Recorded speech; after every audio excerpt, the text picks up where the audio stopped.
नमस्कार दर्शक बंधु पुष्पा स्वागत करछि आपण मानकु मोर किसा चलंतु आमे आज साग राई करबा। साग राई पई सामग्री गुड़िक हेउछि साग को एई भली धोई काटी रखि नेबे। सारू आळ को काटी धोई नेबे। मसला पई सोरिष जीरा सुखिला लंका रसुण एई भली बाटी नेबे।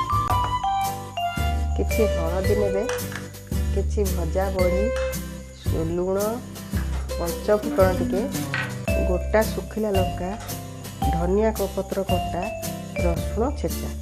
चलते आम स्टार्ट करा साग राई। पैन टी गरम कर नेबे, सेतिरे किछि सोरिष तेल नेबे।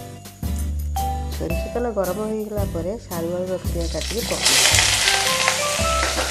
सेतिरे किछि लुण, किछि हळदी गुंड पकेइबे। घाटी देवा मझे मझे खरी काटिकी चलाउथिबा नले लागिଯିब। परिया गुड़िक ये दरसिझा हो गले बाटी रखिथिया सोरिष रसुण बटा को तादेहरे ढाली भल भावे घाटी नवा।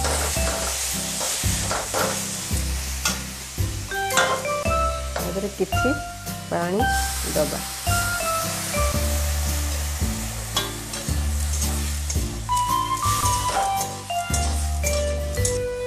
भल मिक्स कर नवा। बेसी समय भाजवा नहीं, आम पिता हो सोरिष मसला तो पिता हो किसी देदेवा। किसी पानी से देदेवा।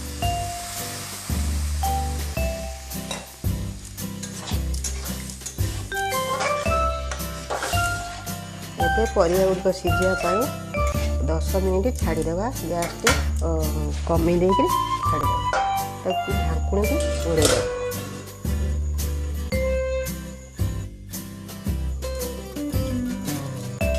आम ढाकुणी खोली देखना सीझीगला ना सारू सीझीगला। आम शाग तारे पकई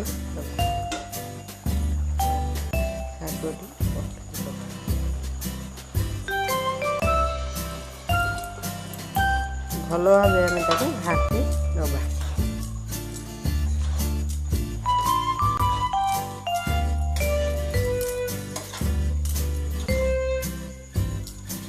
घाटी देले शाग गुड़िक आम मौली तापर आम किसी समय छाड़ीदेवा सीझापी। थाली टी टिके समय घोड़ीदेवा। आम ढाकुणी खोली देखी नवा शाग गुड़िक सीझीगला कि ना। आम शाग गुड़िक सीझीगला तादेहरे भजा होता बड़ी की पकईबा। भलसे घाटी देवा।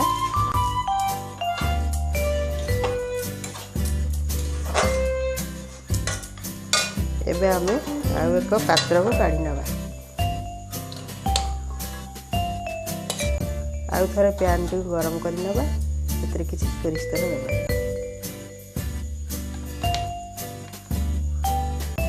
सोरिष तेल गरम होगा सुखिला लंका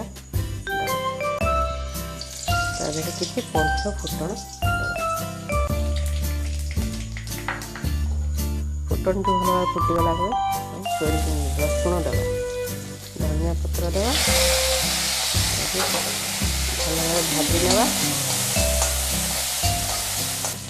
भल भाव भाजी गला तरकारी आम ढाई तरकारी घोड़े देला बास्ना टी रहिबो। नले खोला रही बास्ना टी पड़ेबो। एबे आम घंटी घंटी दे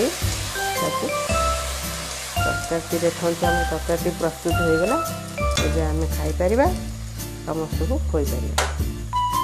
सुंदर भी देखा जाउची, खाइबा भी टेस्ट लागिबो। जदि मो रेसिपी आपन को भल लागुथो तबे मते लाइक करिए। धन्यवाद।